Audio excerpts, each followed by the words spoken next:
Hello and welcome to the show. The question we're going to tackle today is how can I develop a sales strategy that aligns with my business goals? As usual, with most questions that we tackle over here on the podcast, the answer depends. It depends on what your business goals are. So, my assumptions are that you are an early founder or someone in the SME space. So, you have a small or medium scale enterprise. The definition for that, well, it varies depending on who is doing the defining. But I think, according to SMEDA, and that's the Small and Medium Scale Enterprise Development Authority of Nigeria, I hope I got the right name. I think small and medium scale, they have revenue ranges that you have to hit, and I think the revenues are quite high. And I also think they have an employee count. I can't remember if it's SMEs are supposed to be, is it less than 100 or something like that? Well, anyway, so are you an SME? Are you a small or medium scale enterprise? I guess that's up in the air. There are lots of definitions that you can check to see if you fall within this category. But anyway, these are my assumptions that you're an early founder, you're an SME space. One thing that they have in common is that you probably have some traction going on in the business already. So that means you probably have some results, you have a few customers, and you can see that people want your product or they want your service. So these are my assumptions that I'm going to make in today's episode. So my assumption also is that your goals are to get more clients or more money, especially since we have just come into a new year. So everybody is all about that buzz, all about that jazz. And so that's what a whole lot of us are trying to get, to see how we can get more clients in 2024 or more money in 2024.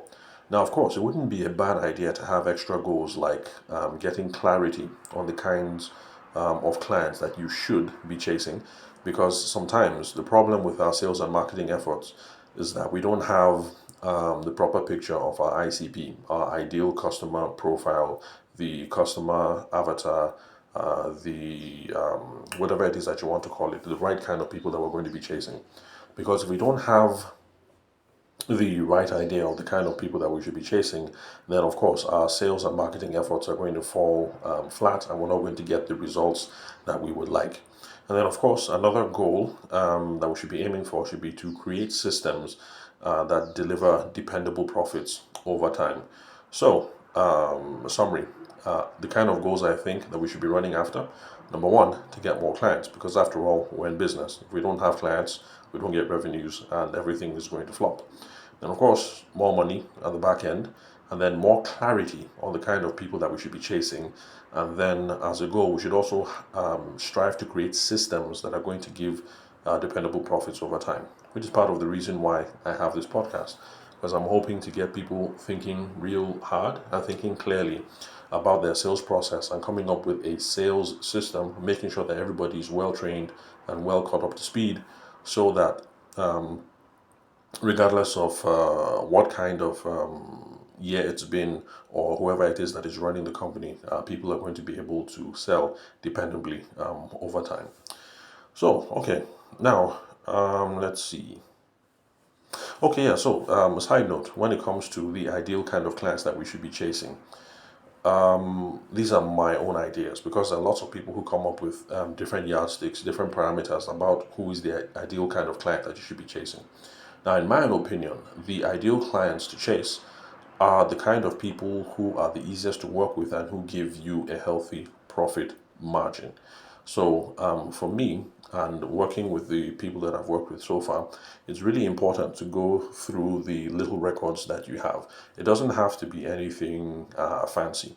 You can pull up your invoices over the last year, and if you look at the invoices or look at the proposals that you sent out, it's going to give you a sense of who did you talk to last year, who did you end up doing business with, how much did you charge them, and what was the profit on the back end. So looking at those alone, it's an easy way to give us a sense of these kinds of people are easy to work with. These kinds of people give us the most amount of profit. These amount of people give us the least amount of profit, and then these amount of people they give us a decent profit, but they're really difficult to work with. So looking at those sorts of issues, we're going to be able to sit down and come up with a mix of who it is that we should be chasing. And in my own opinion, I think we should start off with the people who are easiest to work with and who give you a healthy profit margin. The problem with people who are difficult to work with is that they provide too much stress. And because of that, they reduce your profits because you're spending way too much time babysitting them instead of spending time on more profitable projects or more profitable clients. Now, let's go back to the goal, the primary goal that I think we should be running after, which is getting more money. Now, how do we do that? Traditionally, getting more money is done in three ways. Number one, you look for new clients because if you get new clients, those are more people that you issue invoices to, and those are the people that are going to provide extra revenue. So, number one, look for new clients. Then, number two is to get the clients that you already have to buy more from you. So, option number one, look for new clients. Let's say you only have 80 clients. Looking for new clients means for this year, you're trying to go from 80 to maybe 100 clients. That's option number one. Number two is to get the clients you already have to buy more from you. So, let's say you have 80 clients, and on average, they spend about maybe 10,000 naira with you every month or every week. The goal is now to see how you can get them to spend 12,000 naira every week or every month instead of the 10,000 that they spent last year. So if you get your 80 clients, the same 80 clients that you had last year, if you get them to spend more with you this year, then you get more money. And number three is to increase your prices over time. So whether you're dealing with only 80 clients or whether you're able to attract 20 more and then you have 100 clients, the bottom line is we're looking at the unit economics here. So if you're charging each person, okay, let's say you sell something. Let me see. Okay, let me go back to the broiler example, the chicken examples that I used in the previous one of the previous episodes. So if you're selling chickens to these clients, and you sell each chicken for let's say 3,000 naira, then if you raise your prices from 3,000 naira per chicken to 3,200 naira per chicken, that immediate 200 bump is going to automatically lead to more revenue. Now, there are some people who try to get a compounding effect and try to do all three. So there's some people who like to start off the year looking for new clients. They're also trying to get the clients that they already have to spend more, and they're also coming up with plans so that they can increase the prices over time. Now, when you do that, these sorts of things compound and help you to achieve your business goals quicker and faster. Now, these are traditional, easy ways that everybody can do to grow your business. I'm not saying this is the final way. So, of course, in other business podcasts that you listen to or other material that you come across, you might find some people that would show some interesting ideas for how you get more money and how you get more growth in your business. But these are the traditional ways. Look for new clients, get the clients you have to spend more or increase your prices over time. These are easy and uncomplicated ways that you can achieve the goals in your business. And of course, I like to keep things simple because if it's simple, it's easy to remember.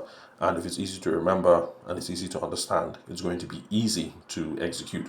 So now that we're going to be talking, lots of people are going to be talking goals, strategies, things like that. These are the kind of simple frameworks that I think we should be adopting as we're trying to grow our businesses in 2024. So, how do you come up with strategies for doing these activities and all these ideas that we have outlined so far? Now, there are some folks who are going to say there are two kinds of strategies, and well, I would agree with them. Just keep things simple. There are emergent strategies and then planned strategies. Now, emergent strategies are strategies that kind of come up, they kind of make themselves obvious when you start doing some particular activities. So you might not have thought about them before, but now that you've started this journey or you started this particular tactic or you started this particular agenda, some things become obvious and then it becomes clear that, you know what, we didn't think about this, but I think this is a good strategy that we ought to adopt. So that is emergent. It wasn't planned. It just happen to show up, and it's not a bad idea to continue with it. And then the second category are planned strategies. That's when you sit down with your business partners, with your spouse, or you sit down with ChatGPT and you're throwing up ideas and you're thinking and planning and brainstorming and creating. So those are the two different kinds of strategies. So emergent strategies or planned strategies. Now, in my own opinion, both kinds of strategies are inherent in running a sales process. So we can sit down with our business partners, with our spouses, with our mentors or whoever, and come up with a plan. But then in implementing that plan, a couple of things come up, things we didn't anticipate, things we couldn't possibly have planned for, and then new emergent strategies come from that, because we're going to have to pivot, we're going to have to change one way or change things in another way. So both are inherent. But we need to have a well-defined sales process. We need to have well-defined systems. We need to have a playbook for strategies to emerge in the first place. So that's the reason why I always keep coming back to this, no matter what we discuss. That is really important for you as a salesperson, for you as a business owner, for you as the founder, to have some sort of process, some sort of system, some sort of playbook, and we need to stop freestyling. Freestyling doesn't help. If you're freestyling, you can't plan. If you're freestyling, there is no emergence strategy, because you don't have a system for feedback in the first place, and being able to adapt on the fly.